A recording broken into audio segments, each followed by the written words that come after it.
দূরে না, ওই যে সামনের বস্তি দেখতেছেন না, ওই জায়গায় আমি থাকি। কোনো সমস্যা নাই, 10 মিনিট সময় দেন আমার। হ্যাঁ আচ্ছা ঠিক আছে ভাইয়া, কিন্তু ভাই আপনি একটু জলদি আসবেন, দেরি যেন না হয়। হ্যাঁ এই যে আপনার অনেক ধন্যবাদ।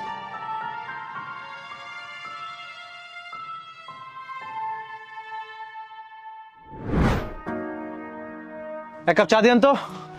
দিতেছি। চা কত করে? 50 টাকা। কি 50 টাকা? মানে ভাই 50 টাকা কেন হবে? পাশের দোকানে চা 5 টাকা করে, আপনি 50 টাকা কেন চাচ্ছেন? না ভাইয়া, এমন কিছুই না, আপনি ঠিকই বলেছেন। পাশের দোকানে রং চা 5 টাকা করে, কিন্তু আমি বিক্রি করতেছি 50 টাকা। এর পিছনে একটা কারণ আছে, কারণটা আমি আপনাকে খুলে বলি। দেখুন, অনেকে তো চা বিক্রি করে, কিন্তু কজনই বা হাইজিন মেনটেন করে চা বিক্রি করে। আমি যে চাটা বিক্রি করতেছি, এই চাটা পুরোপুরি হাইজিন মেনটেন করা।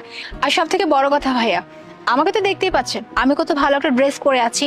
আর এমন ড্রেস পরে আমি তো অবশ্যই উল্টাপাল্টা চা বিক্রি করব না।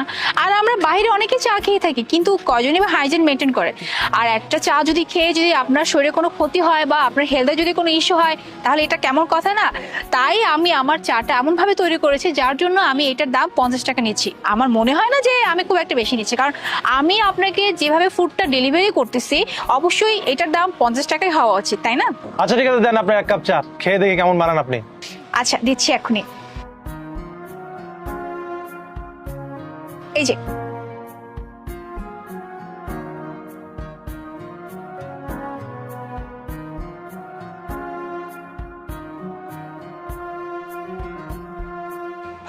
চাটা অনেক ভালো ছিল।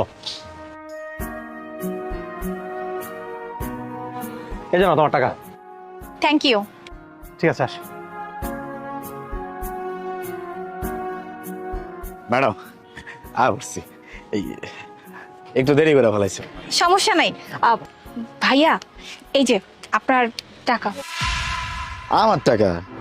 কে টাকা? ভাইয়া, মানে একজন কাস্টমার আসছিল, ওনার কাছে আমি এক কাপ চা 50 টাকা বিক্রি করেছি। হ্যাঁ ম্যাডাম, কি কর না কন, আমার চায়ের দাম তো কাপ প্রতি 5 টাকা, আপনি 50 টাকা বিক্রি করছেন কেমনি?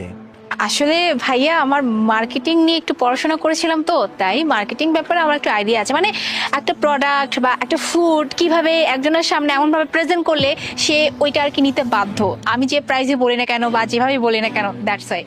বাহ, আপনার মাথায় তো মেলা বুদ্ধি। 5 টাকা কাপ চা, এটা আপনি 50 টাকা বিক্রি করে ফেলাইছেন। তাই ম্যাডাম, আপনি কিন্তু এই টাকাটা যদি আমার নাও দিতেন, আমি কিন্তু বুঝতে পারতাম না, আপনি কিন্তু নিয়ে যাইতে পারতেন। না না ভাইয়া, কি বলতেছেন এগুলা? হ্যাঁ, আমি চাইলেই টাকাটা নিয়ে চলে যেতে পারতাম, কিন্তু আপনি দেখেন না, বাট